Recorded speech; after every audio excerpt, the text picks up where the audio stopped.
ఒంగోలులో డబ్బుల విషయంలో చెలరేగిన వివాదం ఒకరి హత్యకు దారితీసింది. భవన నిర్మాణాల్లో పీఓపీ పనులు చేసే మేస్త్రిని ఓ కార్మికుడు చంపుతానని బెదిరించడంతో అప్రమత్తమైన మేస్త్రి పక్కా ప్లాన్ ప్రకారం తన దగ్గర పనిచేసే కార్మికుడిని గొంతు కోసి హత్య చేశాడు. అందరూ ఉత్తరప్రదేశ్ రాష్ట్రానికి చెందిన కార్మికులే కావటం విశేషం. ఈ నెల 23వ తేదీ ఆదివారం రాత్రి జరిగిన ఈ హత్య సోమవారం సాయంత్రం స్థానికులు మృతదేహం కనిపించడంతో వెలుగులోకి వచ్చింది. వెంటనే రంగంలోకి దిగిన పోలీసులు హత్య కేసుగా నమోదు చేసుకుని నిందితులు ధ్రువచంద్ర వర్మ, రామ్ చరణ్ను అరెస్ట్ చేశారు.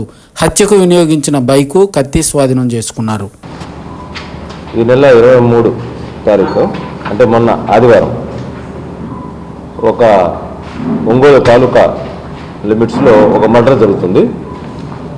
దీంట్లో మృతుడు వినీత్ శ్రీవాత్సవ, ఇతను సన్ ఆఫ్ ముకుల్ లాల్, ఇతను రాజ్బాపుర గ్రామం, సిద్ధార్థనగర్ జిల్లా, ఉత్తరప్రదేశ్ రాష్ట్రానికి చెందినవాడు. ఇతను POP plaster of Paris ceiling పనుల నిమిత్తం 20 రోజుల క్రితం ఒంగోలుకు వస్తాడు. ఇతన్ని ధ్రువచంద్ర వర్మ, ఇతను ఉత్తరప్రదేశ్ చెందినవాడే, కానీ ఇతను దాదాపు 20 సంవత్సరాల క్రితం ఒంగోలుకు వచ్చి ఉంటాడు. దీంతోపాటు రామ్ చరణ్ అంటే ఇతను కూడా పిఓపి పనులు చేసేవాడు. ఇతను బలరాంపూర్, ఉత్తరప్రదేశ్ చెందినవాడు. సో ఇద్దరు ముద్దాయిలు ఈ మృతుడు వినీత్ శ్రీవాత్సవాన్ని చంపుతారు.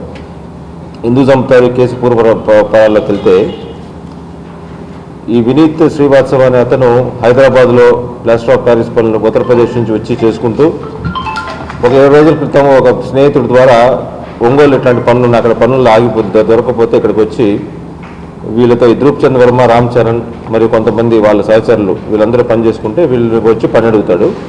ఇతన్ని కూడా పనిలో పెట్టుకుంటారు. ఈ తరచూ వీళ్ళ మధ్యన ఈ డబ్బుల విషయంలో గొడవలు వస్తుంటాయి. అదే క్రమంలో ఆదివారం కూడా వీళ్ళంతా కూడా ఇతను జీతం డబ్బులు అడుగుతాడు. ఇతను ఏం మీ ఆధార్ కార్డు ఏ డీటెయిల్స్ లేకుండా నువ్వు ఉద్యోగంలో తీసుకున్నాము, 20 రోజులు తిరగక ముందే మళ్ళీ మమ్మల్ని డబ్బులు అడుగుతావేందని చెప్పి వీళ్ళు గట్టిగా అరిస్తే అతను తిరిగి కొడతాడు. ఎవరిని తిరిగి కొట్టడం జరుగుతుంది. సో అందరి ముందు కొట్టడంతో ఇతను అవమానం ఫీల్ అవుతాడు. ఎట్లయినా అంటే తరచూ గొడవ పడుతున్నాడు వీడు నాతోటి, తర్వాత వీడు ఎప్పుడు మనకి ఇబ్బందిగా తయారయ్యాడు, అందులో కొంచెం హ్యూమిలియేషన్ ఫేస్ చేసి వీళ్ళందరూ ఒక ప్లాన్ రచిస్తారు. ధ్రువచంద్ర వర్మ, రామ్ చరణ్. కొంతసేపు అయిన తర్వాత అందరం కలిసి సరదాగా అట్లా బయటకు వెళ్దామని చెప్పి పేర్నమిట్ట మంగమూరు రోడ్లో రాంబాబు వెంచర్కి తీసుకెళ్తారు. అక్కడ అమ్మాయిలు దొరుకుతారు, అక్కడ మనం ఎంజాయ్ చేయొచ్చు అని చెప్పి మాయమాటలు చెప్పి ప్రలోభ పెట్టి తీసుకెళ్ళి అక్కడ ముందుగానే ప్లాన్ ప్రకారము ఈ ధ్రువచంద్ర వర్మ ఒక కత్తి కూడా, ఆయన దగ్గర ఒక కత్తి ఉంటుంది, ఈ కత్తి తీసుకొచ్చి అతన్ని బైక్ మీద ఎక్కించుకొని వెళ్ళి అక్కడ పేర్నమిట్ట మంగమూరు రోడ్లోని రాంబాబు వెంచర్ దగ్గరికి వెళ్ళిన తర్వాత